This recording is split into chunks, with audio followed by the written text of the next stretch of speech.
అన్నదాత అన్నదాత మీ అన్నదాత చెమటోడ్చి ఆహారాన్నందించే రైతన్నా అనునిత్యం నీ కండదండగా నిలిచే నేస్తం ఎవరన్నా అన్నదాత అన్నదాత మీ అన్నదాత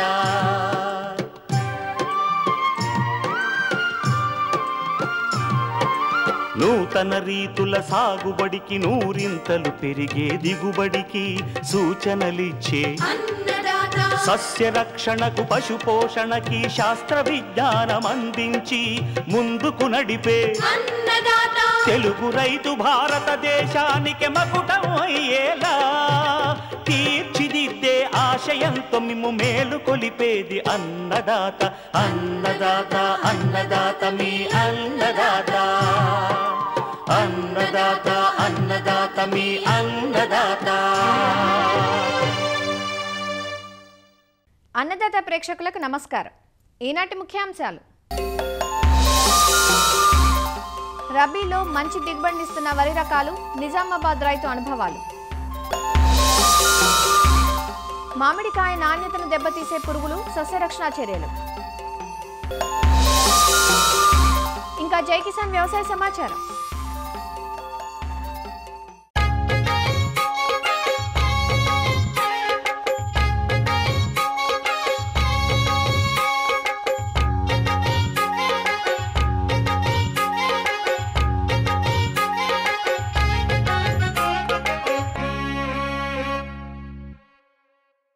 వ్యవసాయంలో ఎన్నో రకాలైన ఆటుపోట్లను ఎదుర్కొనే అన్నదాతలు ఎప్పటికప్పుడు సరికొత్త వంగడాలకై అన్వేషణ సాగిస్తుంటారు. చీడపీడలను తట్టుకునే రకాలు, అధిక దిగుబడినిచ్చేవి, తమ ప్రాంతానికి అనుకూలించేవి, మార్కెట్ డిమాండ్ ఎక్కువగా ఉండే సన్న రకాలను ఆయా సీజన్లలో తమ పొలాలకు అనుకూలంగా ఉంటాయో లేదోనని ముందుగా పరిశీలించుకొని అనువుగా ఉంటే ఎక్కువ మొత్తంలో సాగు చేయటం చేస్తూ ఉంటారు.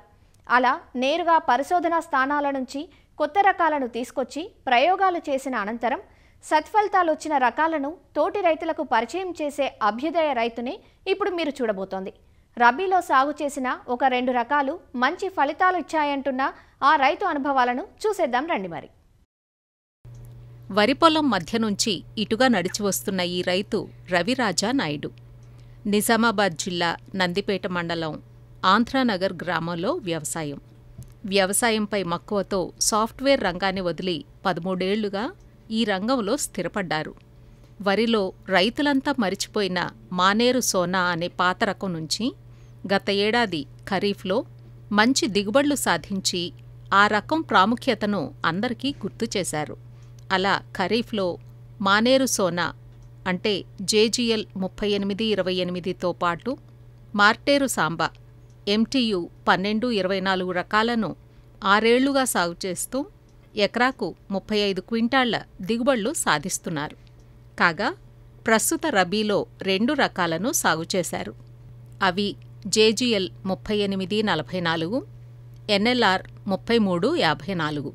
వీటిలో JGL 3844 జగిత్యాల సాంబా అనే రకం తెలంగాణ అంతటా ప్రాచుర్యం పొందిన రబీ రకం కాగా నెల్లూరు, తిరుపతి, ఇతర రాయలసీమ జిల్లాల్లో సైతం మంచి దిగుబడి సామర్థ్యాన్ని ప్రదర్శిస్తోంది.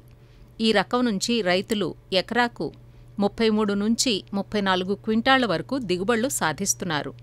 అయితే తన పొలంలో కాస్త చౌడు ఉండటంతో 31 క్వింటాళ్లకు దిగుబడి తగ్గదంటూ ధీమాగా చెబుతున్నారు ఈయన. నేను 2003 నుంచి 2007 వరకు మలేషియా, సింగపూర్ ఈ 2 దేశాల్లో సాఫ్ట్వేర్ ఒరాకిల్ అడ్మినిస్ట్రేటర్గా జాబ్ చేసి 2009లో మానేసి ఇక్కడికి వచ్చి వ్యవసాయం మీద ఇష్టంతో వ్యవసాయం మొదలుపెట్టి చేస్తున్నాను. ఈ 13 సంవత్సరాల నా వ్యవసాయ అనుభవంలో మొదటి 3 సంవత్సరాలు లావు రకాల మీద చేసాము. గడిచిన 9 సంవత్సరాలుగా కేవలం సన్న రకాలు మాత్రమే పండిస్తున్నాం మేము. సన్న రకాల్లో ఇప్పుడు ప్రస్తుతం మీరు ఇది చూసింది NLR 3354 ధాన్యరాశి అనే రకం.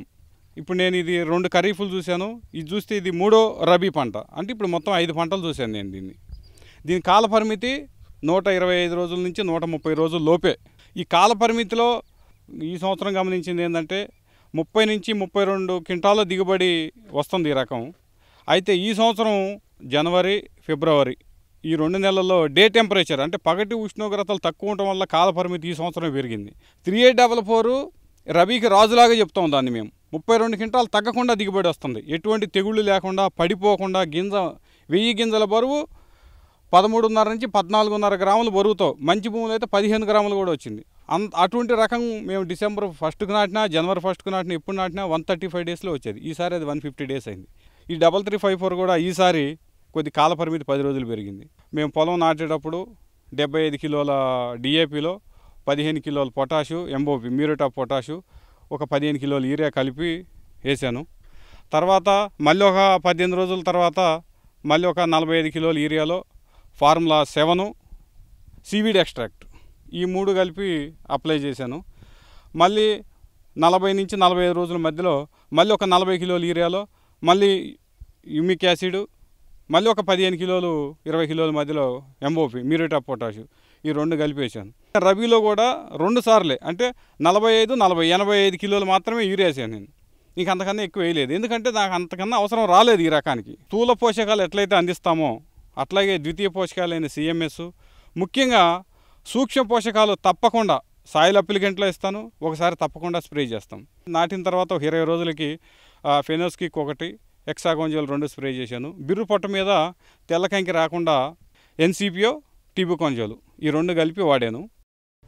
ఎన్ఎల్ఆర్ 3354 ధాన్య రాశి అనే రకం నెల్లూరులో రూపొందించబడ్డ రకమే అయినప్పటికీ ఆశ్చర్యంగా నెల్లూరు, చిత్తూరు ప్రాంతాల్లో అంతగా ఆమోదం పొందలేదని, అయితే తెలంగాణ జిల్లాల్లో మాత్రం తక్కువ ఎరువుతోనే చేను పడిపోకుండా మంచి గింజ బరువుతో అంది రావటం ఈ రకం ప్రత్యేకత అని చెబుతున్నారు ఈయన. ఈ రకం ప్రత్యేకతలు మాట్లాడుకుంటే స్వల్పకాలిక రకం.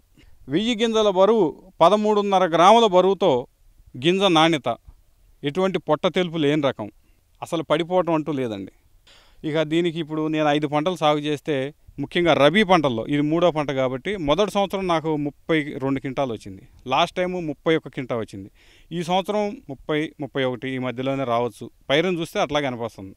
ఉల్లికోడు స్టార్టింగ్ డేస్లో ఏ రైతు అయినా ఇబ్బంది పడేది ఉల్లికోడు సమస్యతో. నాటిన దశలో ఉల్లికోడి సమస్య లేదు, కొంకి తెగులు, అగ్గి తెగులు అసలు రాలేదు, వేరుకుళ్ళు రోగం కానీ, ఎండాకు తెగులు కానీ అది కూడా మేము అసలు ఇప్పుడు ఈ 3 పంటల్లో గమనించలేదు, అసలు అది కూడా ఏం రాలేదు. ఈ ఇన్ని ప్రత్యేకతలు ఉన్న దీనికి కొన్ని ప్రతికూలతలు ఉన్నాయి. దీని ప్రథమ ప్రతికూలత మాట్లాడుకోవాలంటే ఈ సంవత్సరం బట్టి ఫోటో సెన్సిటివిటీ ఉందేమో అనుకుంటున్నాం. ఫోటో సెన్సిటివిటీ అంటే డిసెంబర్లో నాటితే ఓ 10-15 రోజులు కాలపరిమితి పెరుగుతుంది. అదే మీరు జనవరిలో నాటితే ఎప్పుడు నాటినట్టు 125 to 135 డేస్లో వస్తుంది. ఇక మేము అనుకోవటం ఫోటో సెన్సిటివ్ ఉందేమో అనుకుంటున్నాం. ఉంటే అది ఒక డ్రాబ్యాక్ కానీ చెప్పుకోవాలి, అది ఒక ప్రతికూలతే అనుకోవాలి. ఇక దీని రెండో ప్రతికూలత గురించి ముఖ్యంగా మాట్లాడుకోవాలంటే, ఈశాన్య ఋతుపవనాల మీద ఆధారపడిన ప్రాంతాల్లో ఇది అంత ప్రజామోదం పొందలేదు. 3844 లాగే ఇది కూడా ఖరీఫ్కి ఎట్టి పరిస్థితుల్లోనూ ఇది అసలు సూట్ అవ్వట్లేదు మాకు. ఎందుకంటే ఖరీఫ్లో పడిపోతుంది, దిగుబడి రావట్లేదు, విపరీతమైన ఎండాకు తెగులు. ఖరీఫ్కి మాత్రం జేజీఎల్ 3828 మానేర్ సోనా, మార్టేర్ సాంబా 1224, రబీలో 3844, 3354, ఈ 4 రకాలు ఇప్పటి వరకైతే ఖరీఫ్ 2, రబీకి 2 చూసాము. ఇంకా 4 రకాలు ఉన్నాయి. అవి తొందరలోనే వాటి గుణగణాలు కానీ, వాటి దిగుబడి కానీ ఇవన్నీ మార్కెట్లో నిలబడాలి ఏంటనేది ఇంకా నేను 2-3 పంటలు చూసి కానీ నేను చెప్పలేను. తోటి రైతులకి నేను ముఖ్యంగా సలహా ఇచ్చేది ఏంటంటే సార్, నీటి పారుదల ప్రతి పంట కూడా నేను ఆరుదళ్ళుగానే వారిస్తాను. ముఖ్యంగా ఎరువుల యాజమాన్యం, యూరియా వేసి దిగుబడి తీసుకోవడం అనేది కేవలం దురాశ, అత్యాశ, రైతు అవగాహన లేకపోవటం. యూరియా ఎట్టి పరిస్థితుల్లోనూ ఖరీఫ్ అయితే ఒక 60-70 కిలోలు మించి వేయకూడదు, రబీ అయినా కూడా ఒక 80-85 కిలోలు మించి అవసరం లేదు. ఇప్పుడు నేను నా చౌడు భూమేనండి, ప్రతి సంవత్సరం జీలుగు వేసుకుంటాను నేను. వీలైతే ఎర్రమట్టి దోలుతాను, అడపా దొరికినప్పుడు నల్లమట్టి దోలుతాను. జీలుగ మాత్రం ఖచ్చితంగా ప్రతి సంవత్సరం వేస్తాను నేను. యూరియా వేసి దిగుబడి సాధించాలనుకోవటం కన్నా కూడా భౌతిక స్థితి పెంచుకోవాలి.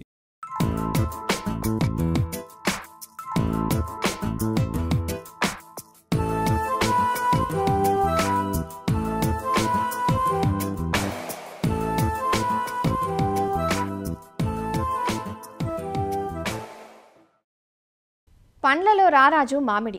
మామిడి తోటలు పూమొగ్గ దశ నుంచి అనేక చీడలను, ప్రతికూల వాతావరణ పరిస్థితులను ఎదుర్కొని కోత దశకు చేరుకున్నాయి. సాధారణంగా రైతులు పూమొగ్గ దశ నుంచి పిందెలు ఏర్పడే వరకు చీడపీడలను నివారించడానికి అనేకసార్లు సస్యరక్షణ మందులు పిచికారీ చేస్తుంటారు. ఎంత చేసినప్పటికీ ఈ మధ్యకాలంలో కాయ ఎదిగే దశలో కొన్ని రకాల పురుగుల తాకిడి ఎక్కువగా ఉంటుంది. వీటిలో పిండి నల్లి, కాయతొలుచు పురుగులు, పండు ఈగ, టెంక పురుగులు, మంగుడ కలిగించే తామర పురుగులను ప్రధానంగా చెప్పుకోవాలి. ఈ పురుగులు రసాయన మందులకు అంత త్వరగా లొంగవు. వీటి నివారణకు మందుల పిచికారీ ఒక్కటే సరిపోదు. కొన్ని ప్రత్యేక సస్యరక్షణ చర్యలు చేపట్టాల్సి ఉంటుంది. ఈ పురుగుల ఉనికి కలిగించే నష్టం నివారణకు సమగ్ర చర్యల గురించి ఈనాటి అన్నదాతలో తెలుసుకుందాం. మామిడికాయలు పెరిగిన తరువాత ఆశించే పురుగుల్లో పిండి పురుగులు ప్రధానమైనవి. వీటి తల్లి పురుగులు భూమిలో గ్రుడ్లు పెడతాయి. గ్రుడ్ల నుంచి ఎదిగిన పిల్ల పురుగులు మొక్కల కాండం ద్వారా పైకి ఎగబాకి మామిడి పిందెలను, ఎదిగిన కాయలను ఆశించి నష్టపరుస్తాయి. ఈ పురుగులు మార్చి నెలలో చెట్లపైకి ఎగబాకి ఏప్రిల్లో ఎక్కువగా నష్టపరుస్తాయి. పిండి పురుగులు మామిడి రెమ్మలు, తొడిమలు, కాయలపై గుంపులు గుంపులుగా చేరతాయి. వీటిపై తెల్లటి దూదిలాంటి పదార్థపు కవచం కప్పి ఉంటుంది. ఈ పురుగులు రెమ్మలు, కాయల నుంచి రసాన్ని పీల్చేసి కాయల ఎదుగుదలను నిరోధించడమే కాకుండా కాయలు రాలిపోయేలా చేస్తాయి. ఇవి తేనెలాంటి జిగట పదార్థాన్ని వదలటం వల్ల కాయలపై చీమలు తిరుగుతుంటాయి. కాయలపై నల్లటి మసితెగులు వ్యాప్తిని గమనించవచ్చు. ఈ పురుగులు ఆశించిన కాయలు తినడానికి పనికిరావు. మామిడికాయలను నేరుగా ఆశించే పురుగు కాయతొలుచు పురుగు. గత 4-5 ఏళ్లుగా మామిడికి నష్టకారిగా మారిన పురుగు ఇది. కాయతొలుచు పురుగు ఎదిగిన కాయలను ఆశించి ఎక్కువగా నష్టపరుస్తుంది. సాధారణంగా ఏప్రిల్, మే నెలల్లో ఈ పురుగుల ఉధృతి ఎక్కువగా ఉంటుంది. గుత్తులుగా కాయలు కాసే రకాలను ఈ పురుగు ఎక్కువగా ఆశిస్తుంది. వీటి తల్లి రెక్క పురుగులు కాయలు నిమ్మకాయ సైజులో ఉన్నప్పుడు కాయ తొడిమకు దగ్గర భాగంలో గ్రుడ్లు పెడతాయి. కాయలు జంటగా అంటి ఉన్న ప్రాంతంలో ఈ పురుగులు ఎక్కువగా గ్రుడ్లు పెడతాయి.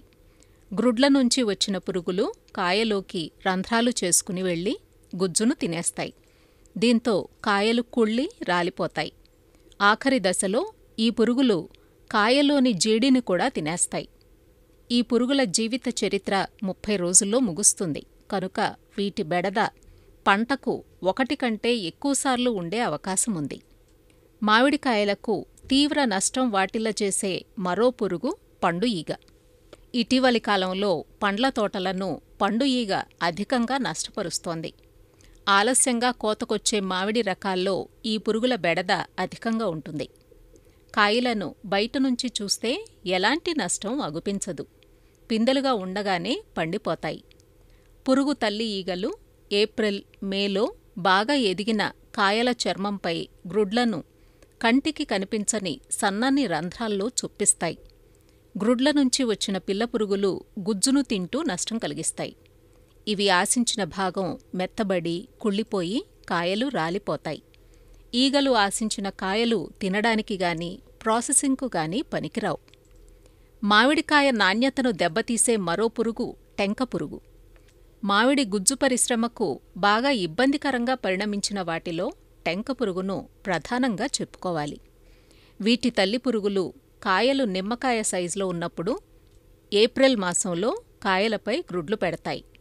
ఈ గ్రుడ్ల నుంచి వచ్చిన పిల్ల పురుగులు కాయ గుజ్జును తొలుచుకునిపోయి అటు తర్వాత లేత టెంకలోకి చొచ్చుకునిపోయి లోపలి గింజను పూర్తిగా తినేస్తాయి. అక్కడే ఈ పురుగులు ప్యూపాగా మారి సుమారు 1 రోజుల్లో తల్లి పెంకు పురుగుగా మారి గుజ్జులోకి చేరతాయి. గుజ్జును విసర్జిత పదార్థాలతో పాడుచేసి వినియోగానికి పనికిరాకుండా చేస్తాయి.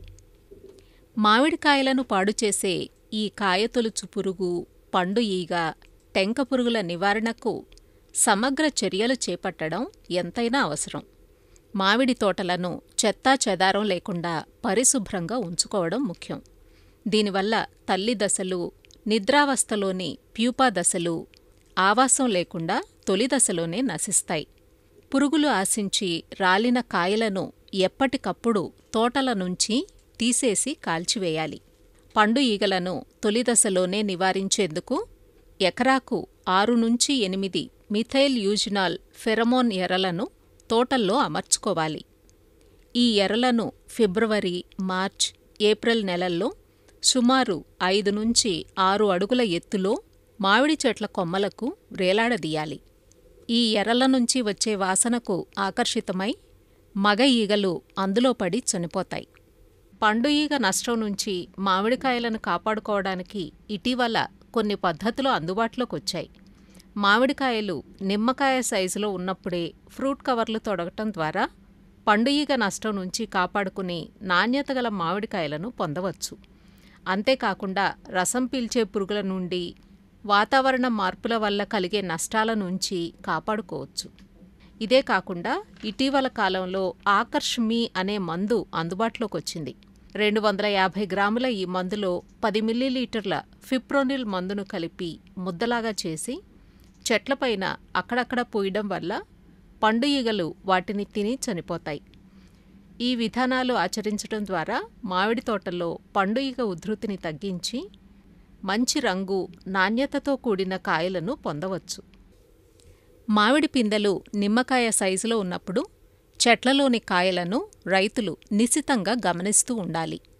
కాయలపై పిండి పురుగుల గ్రుడ్లను గమనిస్తే క్లోరిపైరిఫాస్ 2.5 మిల్లీలీటర్లతో పాటు 5 మిల్లీలీటర్ల వేప నూనె లీటర్ నీటికి చొప్పున కలిపి పిచికారీ చేయాలి. దీనివల్ల గ్రుడ్లు పొదగక ముందే చనిపోతాయి. అదే పిల్ల పిండి పురుగుల ఉనికిని గమనిస్తే వెంటనే క్లోరిపైరిఫాస్ 2.5 మిల్లీలీటర్లు లీటర్ నీటికి కలిపి పిచికారీ చేసి సమర్థంగా నివారించవచ్చు. పిచికారీ చేసే మందులతో పాటు శాండోవిట్ లేదా టీపాల్ వంటి జిగురు ద్రావణాన్ని లీటరు నీటికి 1/2 మిల్లీలీటర్ చొప్పున కలుపుకుంటే మందులు బాగా పనిచేస్తాయి. పిచికారీ చేసే మందులను చెట్లతో పాటు చెట్ల మొదళ్ళు బాగా తడిచేలా చల్లుకోవటం వల్ల భూమి నుంచి చెట్ల వెంబడి పైకి ఎగప్రాగుతున్న పిల్లపిండి పురుగుల్ని నివారించవచ్చు. అంతేకాకుండా చెట్ల పాదులను శుభ్రం చేసుకుని కాండం మీద 2 అడుగుల ఎత్తు వరకు ప్లాస్టిక్ కాగితాన్ని చుట్టినట్లయితే పిండి పురుగులు చెట్టు పైభాగానికి పాకకుండా ఉంటాయి.